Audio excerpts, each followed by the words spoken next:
Selamat pagi Bapak Ibu yang dikasihi oleh Tuhan Yesus Kristus. Shalom. Salam sejahtera bagi kita semua. Hari ini adalah hari yang penuh sukacita yang dianugerahkan Tuhan bagi kita umat-Nya. Kita merayakan Paskah mengingat kemenangan Yesus Kristus mengalahkan sengat maut. Dengan hati yang gembira dan tulus ikhlas, sampaikan salam Paskah kita kepada saudara yang ada di dekat kita.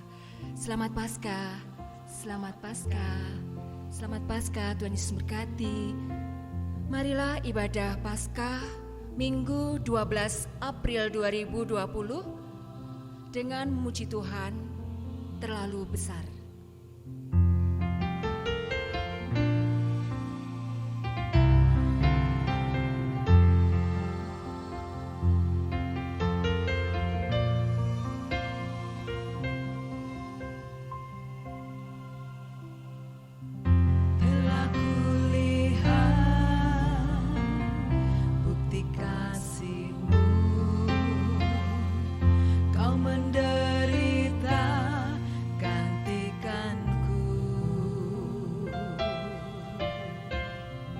Dengan darah-Mu Kau selamatkanku,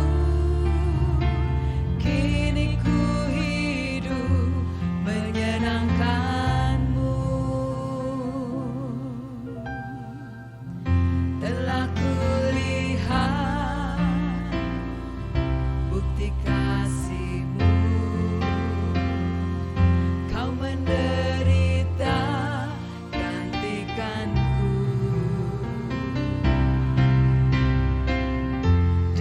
darah-Mu Kau selamatkanku, kini ku hidup menyenangkan-Mu. Terlalu besar kasih-Mu Bapa, pengorbanan yang Kau berikan bagiku. Terlalu mahal darah-Mu Yesus tercurah untuk menebus hidupku.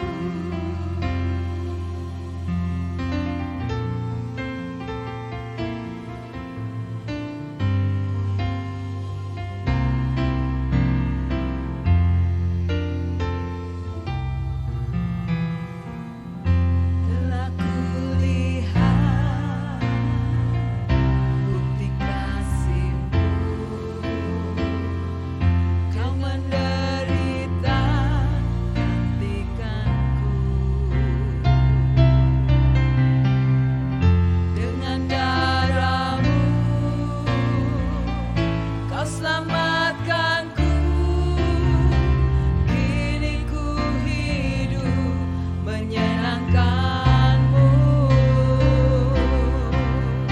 Terlalu besar kasih-Mu Bapa, pengorbanan yang Kau berikan bagiku.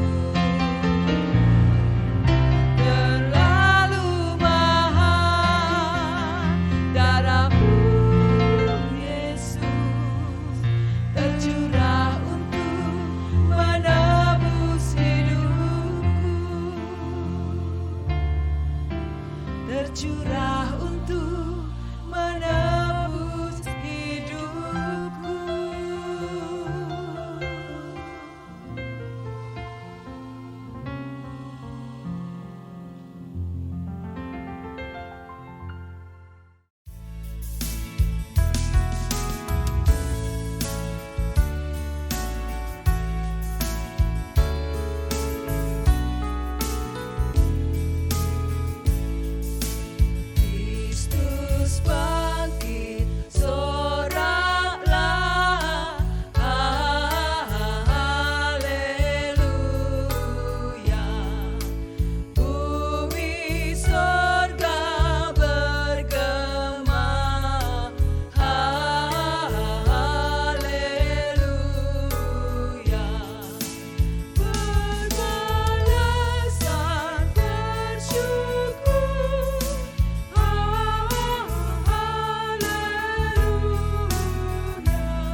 Jemaat yang dikasihi Tuhan, baktian Paskah pada pagi hari ini kita mulai dengan pengakuan bahwa pertolongan kita berasal dari nama Allah yang menjadikan langit dan bumi, yang tidak pernah meninggalkan perbuatan tangannya, dan yang menggenapi perjanjiannya kekal selama-lamanya. Amin.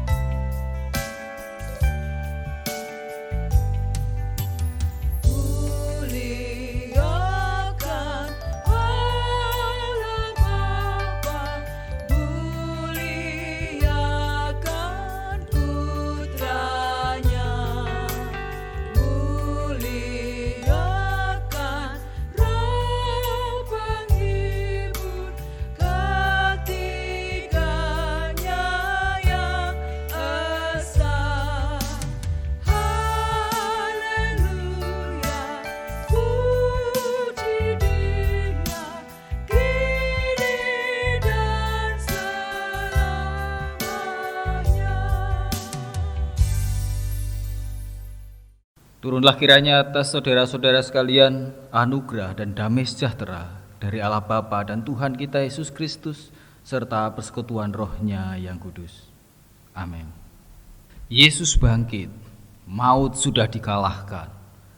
Itulah kabar baik untuk kita saat ini, di tengah-tengah situasi yang sedang kita hadapi saat ini.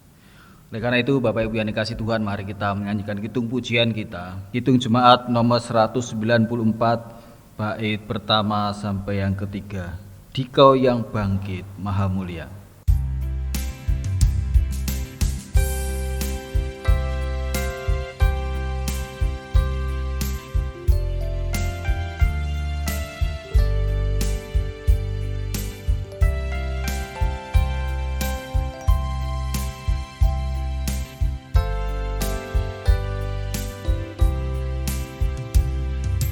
Dikau yang bangkit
Jemaat yang dikasihi Tuhan, firman Tuhan dari 1 Yohanes 4 ayat 10 sampai 12 berbunyi demikian.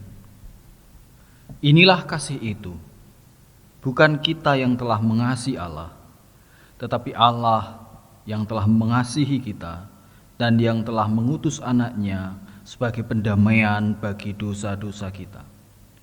Saudara-saudaraku yang kekasih, jikalau Allah sedemikian mengasihi kita, maka haruslah kita juga saling mengasihi.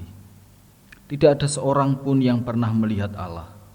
Jika kita saling mengasihi, Allah tetap di dalam kita dan kasih-Nya sempurna di dalam kita. Jemaat yang dikasihi Tuhan, itulah perintah Tuhan, bahwa kita diingatkan sebagai orang-orang yang telah dikasihi Allah melalui pengorbanan Tuhan Yesus Kristus.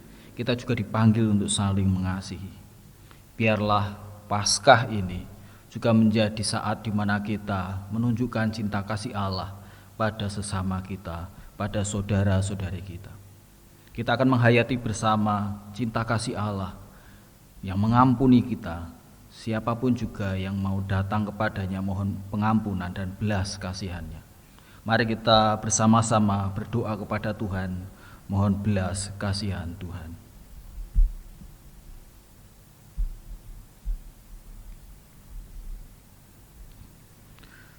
Firman Tuhan berbunyi demikian. Jika kita mengaku tiada berdosa, maka kita menipu diri kita sendiri dan kebenaran itu tidak ada pada kita. Oleh karena itu, marilah kita berdoa dalam hati kita kepada Allah. Ya Tuhan, Engkaulah Allah yang maha besar dan hebat. Kami mengaku dengan segala kerendahan hati kami, bahwa kami seringkali telah berbuat dosa di hadapan-Mu. Kami seringkali menyimpang dari segala ketetapan-Mu, dari perintah-Mu untuk mengasihi. Kelemahan iman, keraguan-raguan yang seringkali melanda kami, ketakutan kami untuk mengasihi, ketakutan kami untuk berjalan dalam jalan-Mu. Oleh karena itu ya Bapa, kami datang kepadamu. Tuhan, kasihanilah kami, ampunilah kami. Dengarlah doa dan permohonan kami ya Bapa, serta ampunilah berdasarkan kasih dan karunia-Mu. Karena semua yang kami sampaikan ini bukan berdasar pada kesalehan kami, melainkan semata karena kasih pengampunan-Mu yang berlimpah di dalam Tuhan Yesus Kristus. Amin.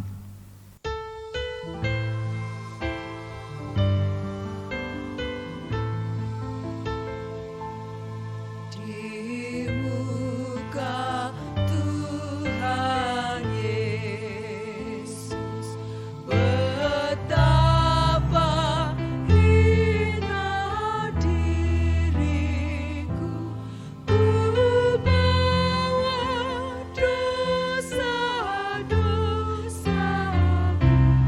Di muka Tuhan Yesus, di muka Tuhan Yesus, tersungkur karena dosaku, ku buka kerinduanku. Di muka Tuhan Yesus.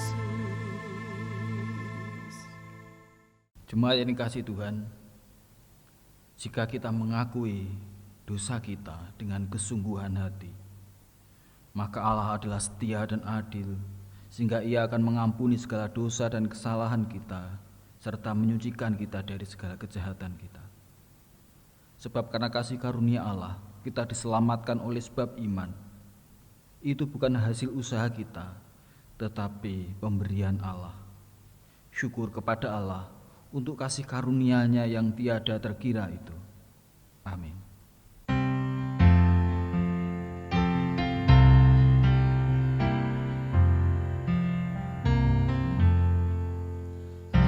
Ajaib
Yohanes 20 ayat 1 sampai dengan 18. Demikian firman-Nya. Kebangkitan Yesus. Pada hari pertama minggu itu, pagi-pagi benar ketika hari masih gelap, pergilah Maria Magdalena ke kubur itu dan ia melihat bahwa batu telah diambil dari kubur. Ia berlari-lari mendapatkan Simon Petrus dan murid yang lain yang dikasihi Yesus dan berkata kepada mereka, Tuhan telah diambil orang dari kuburnya dan kami tidak tahu di mana ia diletakkan. Maka berangkatlah Petrus dan murid yang lain itu ke kubur. Keduanya berlari bersama-sama. Ketika murid yang lain itu berlari lebih cepat daripada Petrus, sehingga lebih dahulu sampai di kubur. Ia menjenguk ke dalam dan melihat kain kapan terletak di tanah, akan tetapi ia tidak masuk ke dalam. Maka datanglah Simon Petrus juga menyusul dia dan masuk ke dalam kubur itu. Ia melihat kain kapan terletak di tanah, sedang kain peluh yang tadinya ada di kepala Yesus tidak terletak dekat kain kapan itu, tetapi agak di samping di tempat yang lain dan sudah tergulung. Maka masuklah juga murid yang lain yang lebih dahulu sampai di kubur itu dan ia melihatnya dan percaya.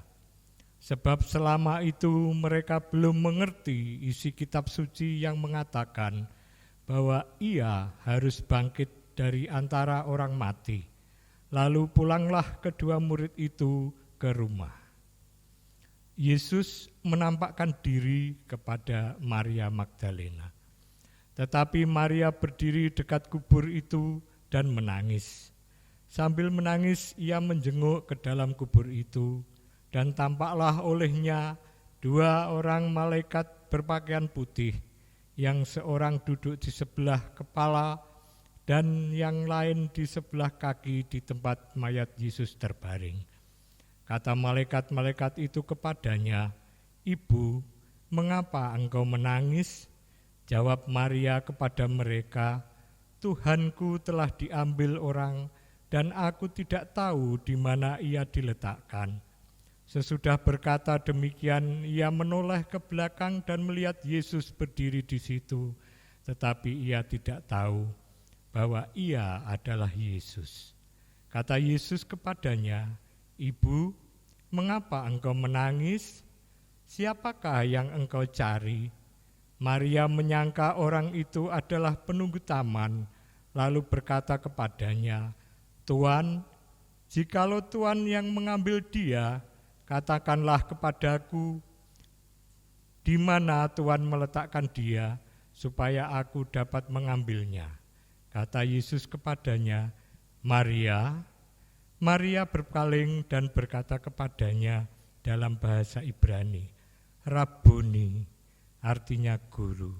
Kata Yesus kepadanya, janganlah engkau menanggung aku, sebab aku belum pergi kepada Bapa, tetapi pergilah kepada saudara-saudaraku dan katakanlah kepada mereka bahwa sekarang aku akan pergi kepada Bapakku dan Bapamu, kepada Allahku dan Allahmu. Maria Magdalena pergi dan berkata kepada murid-murid, Aku telah melihat Tuhan, dan juga bahwa Dia yang mengatakan hal-hal itu kepadanya. Amin. Jemaat yang dikasih Tuhan, di kebaktian Paskah ini kita juga akan menaikkan doa-doa syafaat kita. Kita akan mendoakan saudara-saudari kita berdoa untuk bangsa dan negara kita berdoa untuk saudara-saudara kita yang saat ini sedang bergumul dalam berbagai kelemahan. Mari kita berdoa. Bapa yang penuh kasih, kami datang kepadamu mengucap syukur untuk karunia-Mu. Pagi ini kami boleh merayakan Paskah dalam suasana yang berbeda. Kami menghayati kebangkitan-Mu bersama dengan keluarga kami masing-masing.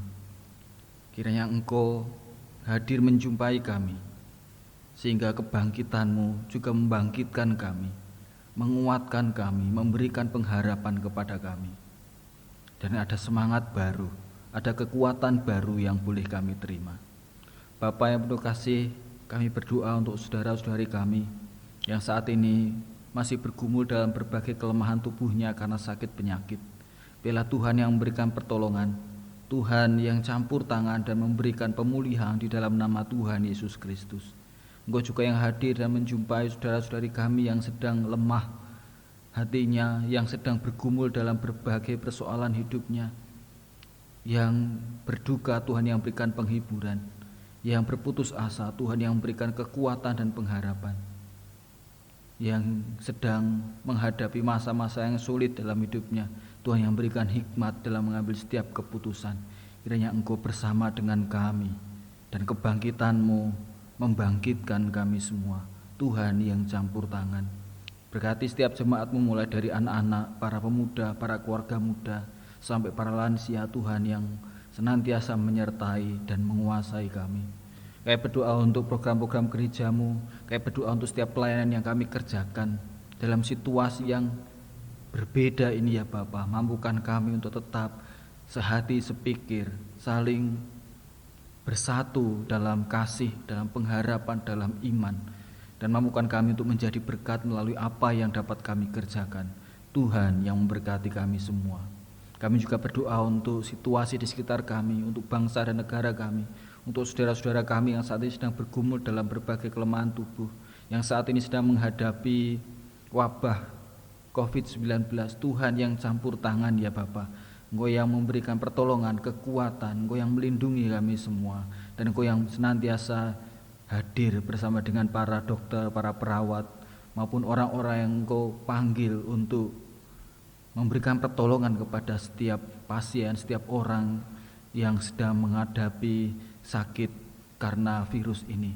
Tuhan yang campur tangan, semuanya kami percayakan kepadamu ya Bapa. Demikian ya Bapa, kami serahkan doa-doa kami, juga kami serahkan setiap pergumulan kami masing-masing, dan kami menaikkan doa yang Engkau ajarkan kepada kami. Bapa kami yang di surga, dikuduskanlah nama-Mu, datanglah kerajaan-Mu, jadilah kehendak-Mu di bumi seperti di surga. Berikanlah kami pada hari ini makanan kami yang secukupnya, dan ampunilah kami akan kesalahan kami, seperti kami juga mengampuni orang yang bersalah pada kami. Dan janganlah membawa kami ke dalam pencobaan, tetapi lepaskanlah kami daripada yang jahat. Karena Engkau yang mempunyai kerajaan dan kuasa dan kemuliaan sampai selama-lamanya. Amin. Jemaat yang dikasihi Tuhan, kita akan memberikan persembahan syukur kita kepada Allah. Persembahan dapat dikumpulkan di keluarga masing-masing. Hari ini juga kita akan memberikan persembahan melalui kotak kasih Paskah yang telah kita kumpulkan selama kurang lebih 40 hari sebagai bentuk dari disiplin rohani kita yang akan kita gunakan untuk membantu saudara-saudari kita. Kita akan persembahkan itu semua kepada Tuhan. Kita iringi dengan Kidung Jemaat nomor 450, hidup kita yang benar haruslah mengucap syukur. Mari kita pujikan bersama.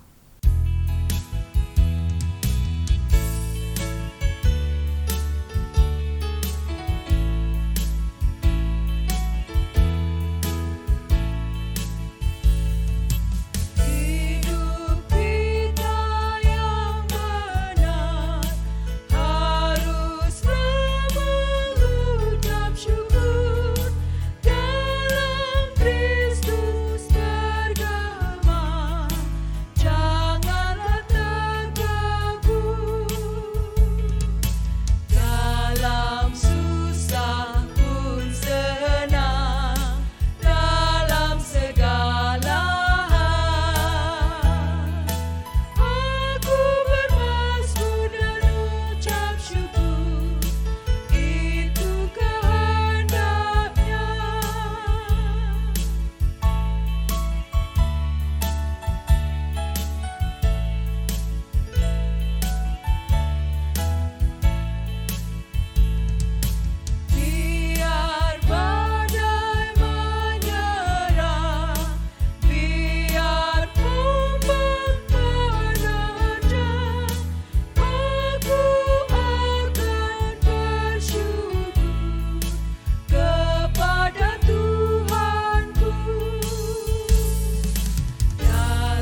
Saudara-saudara yang dikasihi Tuhan, mari kita berdoa, kita serahkan persembahan ini kepada Tuhan. Mari kita berdoa.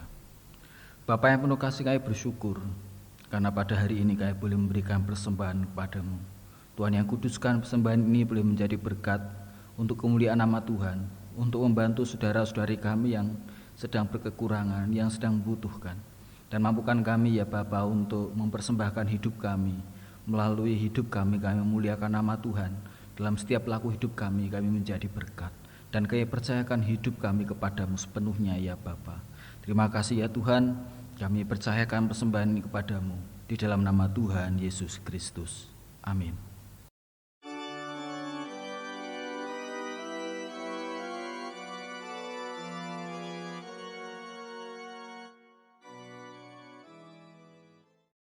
Jemaat yang dikasihi Tuhan, atas nama pribadi bersama dengan Bapak Pendeta HN Widi Susabdo dan juga Bapak Pendeta Emeritus Paulus Suarsono, kami mengucapkan selamat Paskah untuk Jemaat GITJ Jepara.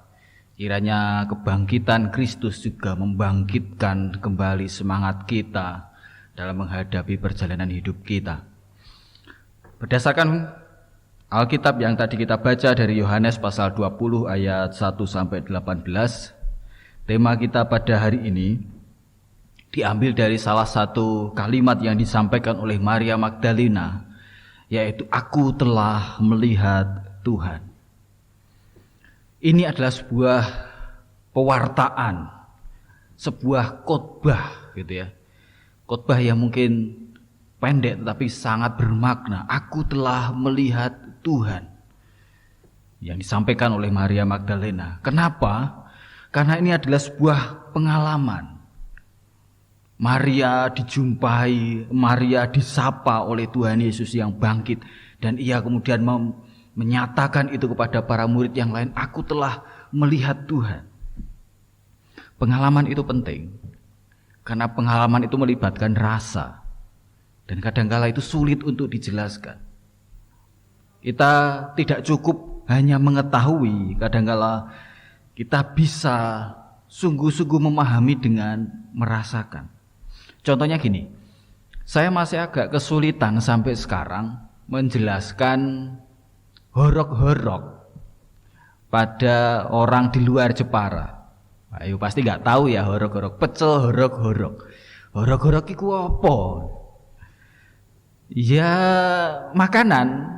Tapi makanan yang seperti apa? Itu khas Jepara ya, dari pohon aren. Tapi kan tidak bisa dijelaskan kalau orang tidak mengalami sendiri. Orang tidak mencicipi, tidak merasakan pecel horok-horok itu kayak gimana. Yo ono rasa kenyil-kenyile, tapi yo ora koyo cendol dawet ya, apalagi yang 500-an. Enggak.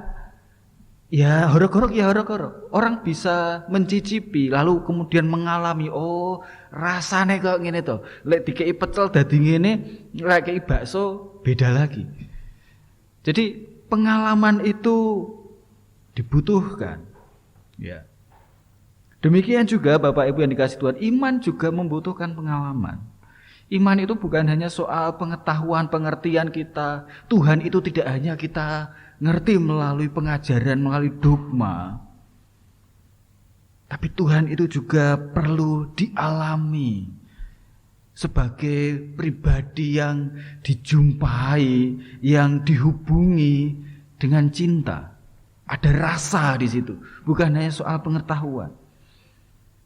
Ya, demikian juga soal Paskah, Bapak Ibu yang dikasihi Tuhan. Paskah juga bukan hanya soal pengetahuan, soal fakta-fakta tentang kebangkitan Yesus yang sejak kecil mungkin kita sudah mendengarnya, tapi juga butuh pengalaman disapa dengan Tuhan yang bangkit. Kalau nggak percaya lihat itu para murid itu kan sebelumnya sudah 3 kali sudah dikasih tahu oleh Tuhan bahwa Mesias itu akan menderita, akan mati dan bangkit kembali. Tetapi begitu mereka menghadapi situasi yang nyata itu, lupa semua itu. Atau tadi kalau kita baca di ayat 3-9, para murid juga lari ke kubur dan melihat kubur itu kosong. Tetapi ayat 9 disebutkan, selama itu mereka belum mengerti isi kitab suci yang mengatakan bahwa ia harus bangkit dari antara orang mati. Jadi Bapak Ibu yang dikasih Tuhan, itu pengalaman itu penting, bukan hanya soal pengertian-pengertian semata. Nah, ada beberapa hal yang akan kita pelajari secara singkat pada pagi hari ini. Yang pertama, bahwa pengalaman disapa oleh Tuhan yang bangkit itu kadangkala dialami dalam pengalaman-pengalaman yang suram. Kalau nggak percaya, lihatlah peristiwa Paskah, peristiwa kebangkitan Yesus. Para murid mengalami Paskah, atau secara khusus Maria Magdalena disapa oleh Tuhan, itu juga dalam kondisi yang terpuruk. Mereka berada dalam ketakutan karena dikejar-kejar. Mereka juga imannya tergoncang. Kenapa enggak tergoncang? Kita lihat semua. Hari Minggu yang lalu kita merayakan Minggu Palmarum, memperingati bagaimana Yesus bersama para muridnya masuk ke Yerusalem dengan penuh kegembiraan murid-muridnya. Tetapi tidak begitu lama kemudian ada tragedi yang begitu berat yang dialami oleh para murid. Bukankah itu sebuah goncangan iman yang luar biasa? Mereka sebelumnya begitu percaya diri tentang Mesias, tentang Yesus Kristus, tapi akhirnya berakhir tragis. Para wanita, Ibu Yesus, Maria Magdalena, mereka yang menyaksikan dari dekat peristiwa penyaliban juga memiliki pengalaman yang traumatis pastinya. Bisa dibayangkan Bapak Ibu betapa hancur pengalaman hidup yang mereka alami. Dan itu juga bisa terjadi dalam hidup kita. Saat ini kita merayakan Paskah di dalam suasana wabah COVID-19 yang masih berlangsung dengan segala ketidakpastian. Ada perasaan gelisah, ada ketakutan. Kita tidak tahu siapa yang terinfeksi. Kita tidak tahu apakah kita akan tetap terhindar apa tidak. Ada banyak kecurigaan. Ya, kita merayakannya di tengah situasi kesuraman dunia saat ini. Atau mungkin kita juga pernah mengalami situasi tragis yang menggoncang iman kita.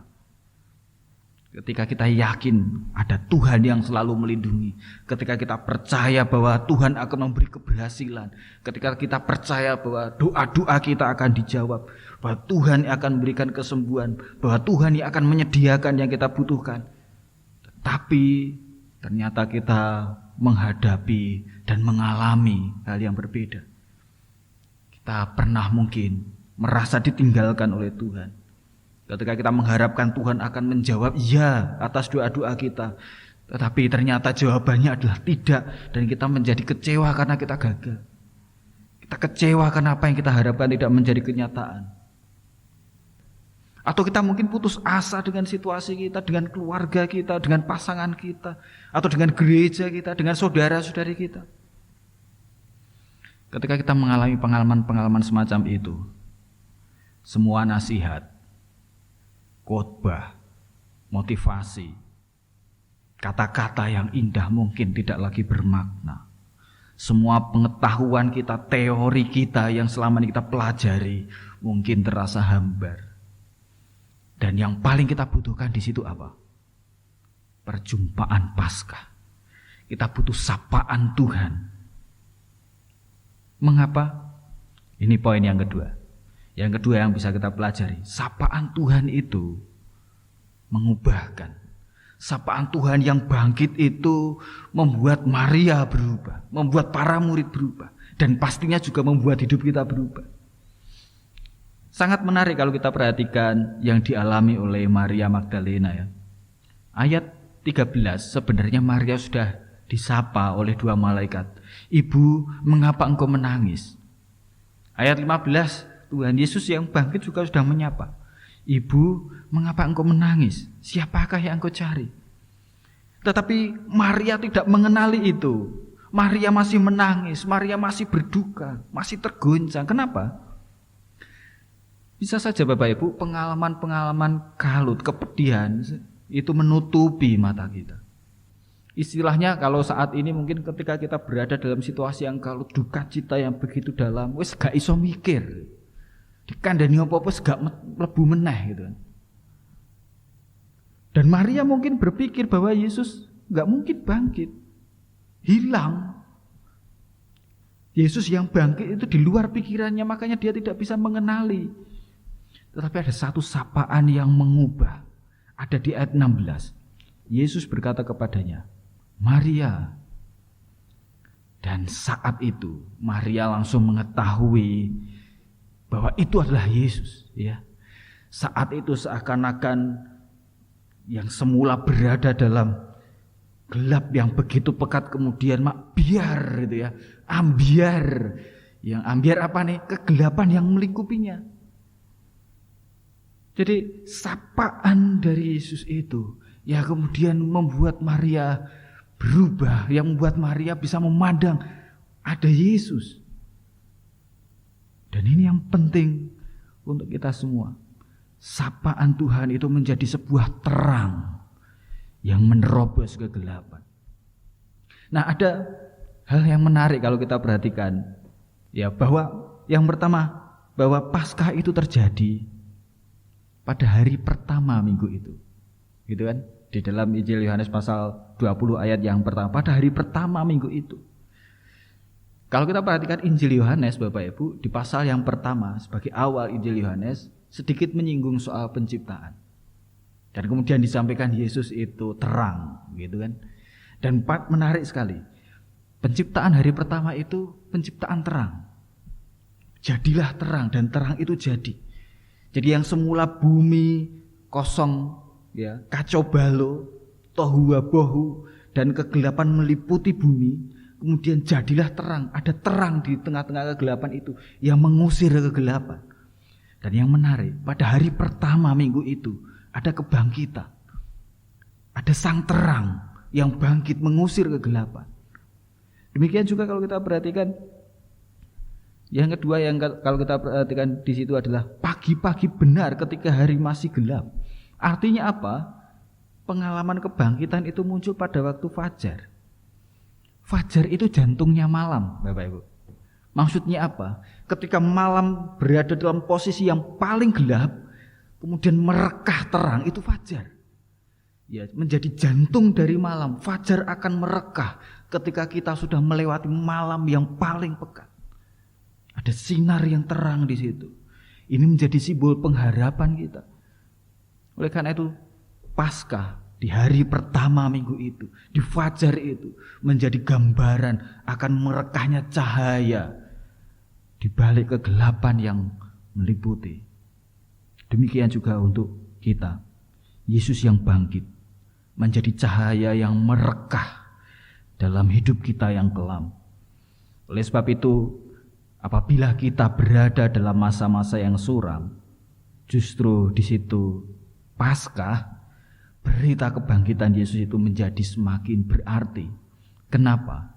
Karena dalam situasi yang suram itu, kita mengingat kembali akan hadirnya sang terang yang telah mengalahkan kegelapan, merekahnya sinar di balik kegelapan yang memberikan pengharapan untuk kita semua. Dalam hidup pribadi kita misalkan, di dalam ketakutan, keputusasaan, kekecewaan, kepahitan yang mungkin menggerogoti diri kita. Semoga di tengah-tengah suasana kelam semacam itu, Tuhan menyapa kita dan memberi kekuatan dan pengharapan kepada kita. Atau dalam hidup keluarga kita, Bapak Ibu, dalam kegagalan keluarga kita mungkin, kekecewaan karena ditinggalkan pasangan kita, dihianati oleh orang tua kita, disalah mengerti oleh pasangan kita mungkin. Kiranya Yesus yang bangkit itu juga menyapa kita, memberikan pengharapan dan kekuatan dalam keluarga kita. Atau dalam hidup kita di dunia ini ada berbagai bentuk ketidakadilan, kejahatan, kekerasan, diskriminasi, bayang-bayang gelap yang saat ini mungkin sedang kita hadapi bersama-sama dengan orang di seluruh dunia. Kiranya dalam kesuraman semacam itu Tuhan menyapa kita dan memberi kekuatan kita untuk berharap bahwa kasih, perdamaian, keadilan, damai sejahtera itu akan merekah. Sekali lagi, sapaan Yesus yang bangkit itu mengubah. Dan yang paling penting, yang perlu kita ingat, yang diubah itu adalah diri kita. Ya, yang diubah itu adalah para murid. Mungkin saja situasinya tidak berubah, ya toh? Para murid toh masih menghadapi berbagai macam ancaman, mereka masih dikejar-kejar, mereka masih mengalami penganiayaan. Tetapi hidup mereka berubah, iman mereka berubah, kekuatan mereka berubah, semangat mereka berubah. Itu juga untuk kita Bapak Ibu yang dikasihi Tuhan. Pengennya sih kalau kita boleh minta Tuhan mengubah situasi di luar kita. Tuhan membuka jalan kita menjadi lebih halus, lurus, jelas gitu ya. Tuhan mengubah hal-hal yang buruk menjadi baik. Tuhan mengubah semua kegagalan-kegagalan menjadi keberhasilan. Usahanya menjadi berhasil, keluarganya menjadi segera pulih dengan seketika, yang sakit langsung menjadi sembuh. Situasinya kita pengen Tuhan ubah itu. Tapi kita juga perlu siap bahwa situasinya yang kita hadapi bisa saja tidak berubah. Tapi kitalah yang telah disapa Yesus yang bangkit, itulah yang perlu berubah. Tantangan-tantangan mungkin masih tetap ada. Bisa saja menjadi semakin berat, menjadi semakin buruk, ya. Atau bisa saja Bapak Ibu, situasi yang saat ini sedang kita hadapi bersama-sama tidak kunjung selesai, masih tetap ada, betul. Tetapi melalui sapaan Yesus yang bangkit yang kita jumpai itu, kita berubah. Ada semangat, ada kekuatan, ada pengharapan, sehingga meskipun situasinya tidak berubah, kita tetap punya keberanian untuk melangkah, untuk terus berjuang, untuk terus menghadapinya. Karena kita disapa oleh Tuhan yang bangkit. Mungkin kita bertanya, sapaan Tuhan yang bangkit itu bentuknya seperti apa? Apakah seperti ketemu seperti Maria? Ataukah harus seperti pada waktu tengah malam kita bersedih hati kemudian ada suara mengatakan, Christian, Tio, Handoko, terus ada orang ketawa gitu. Itu bukan sapaan, itu sapaan yang bikin ambiar ya. Maksudnya kita yang ambiar ketakutan. Sapaan Tuhan bisa saja dengan bentuk yang tidak bisa kita perkirakan, melampaui apa yang kita pikirkan. Termasuk melalui hal-hal sederhana, Tuhan bisa menyapa kita loh Bapak Ibu. Dengan senyuman anak kecil yang tersenyum pada kita, dengan sapaan orang yang ada di sekitar kita, dengan kasih dari sahabat kita, dengan pelukan dari orang yang kita kasihi, ya, dengan apapun juga yang ada di sekitar kita, bahkan mungkin melalui orang-orang yang tidak pernah kita bayangkan sebelumnya, dengan rival kita misalkan, bisa jadi melalui mereka Tuhan menyapa kita. Kenapa tidak? Atau bisa saja melalui hal-hal yang selama ini sudah kita jumpai tapi tidak pernah kita hargai. Misalkan melalui sinar mentari yang menyapa kita, yang menyentuh kulit kita. Atau mungkin dengan melihat rumput yang bisa terus hidup, berjuang untuk tumbuh ketika mendapatkan embun di pagi hari. Tuhan bisa menyapa kita melalui banyak hal. Ada getaran dalam batin kita, ada perasaan di mana kita menemukan kembali sapaan Tuhan itu yang membuat kita biar gitu ya, memberi semangat dan kekuatan kepada kita. Dan kadangkala itu terjadi justru di saat kita diizinkan berada di masa-masa yang gelap. Yang terakhir dan yang ketiga, selain dialami, sapaan kebangkitan Tuhan itu juga perlu diekspresikan, perlu dinyatakan. Maria mengekspresikan itu kepada para murid. Ya. Di ayat 17 disebutkan di sana ketika Maria mengenali bahwa itu adalah Tuhan. Di ayat yang ke-17 Tuhan berkata, "Janganlah engkau memegang aku, tetapi pergilah kepada saudara-saudaraku."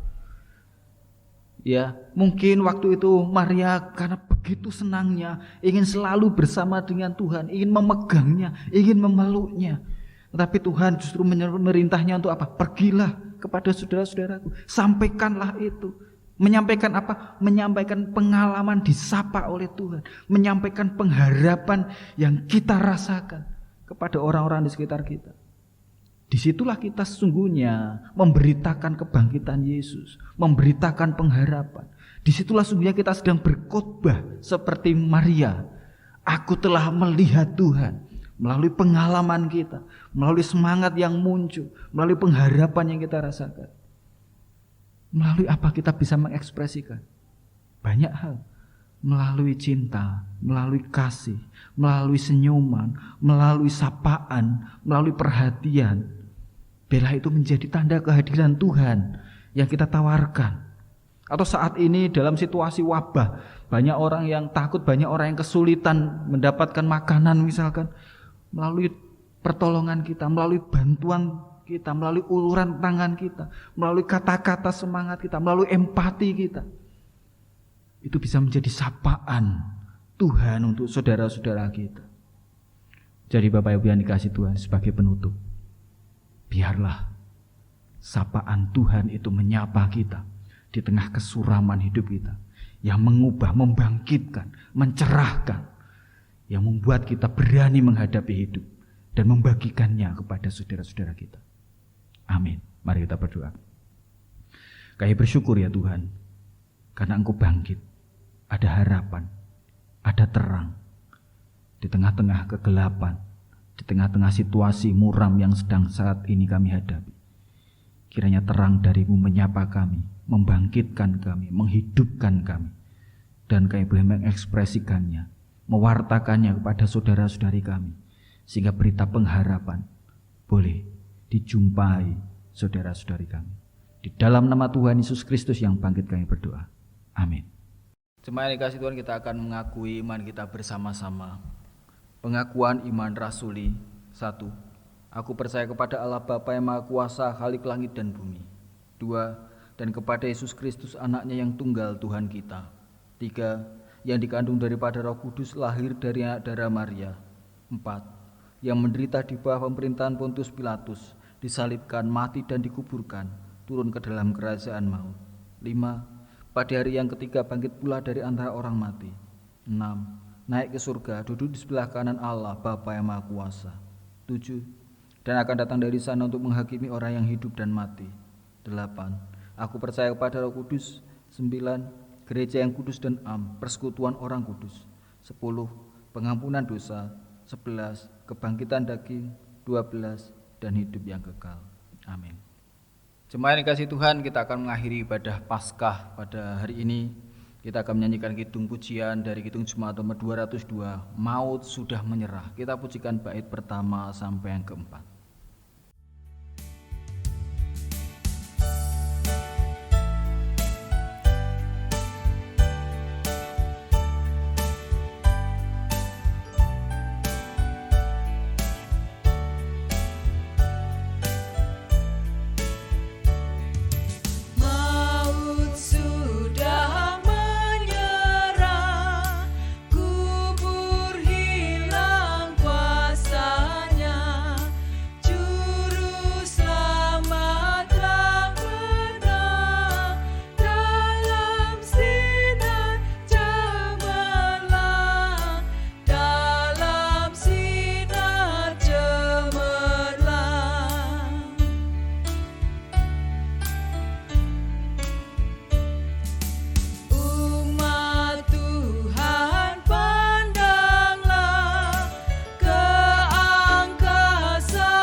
Jemaat yang dikasihi Tuhan, akhir dari ibadah ini marilah kita undur diri. Arahkanlah hati dan pikiranmu kepada Tuhan. Kiranya Tuhan memberkati kita. Kiranya Tuhan Yesus yang bangkit menjumpai kita di tengah kehidupan kita yang rapuh. Kiranya Tuhan Yesus yang bangkit memberi kekuatan, pengharapan, dan keberanian kepada kita untuk melangkah. Kiranya cinta Tuhan Yesus yang bangkit memancar dalam setiap senyuman, sapaan, dan karya kita. Damai sejahtera dari Allah Bapa dan Tuhan kita Yesus Kristus serta persekutuan Roh Kudus bersama kita. Amin.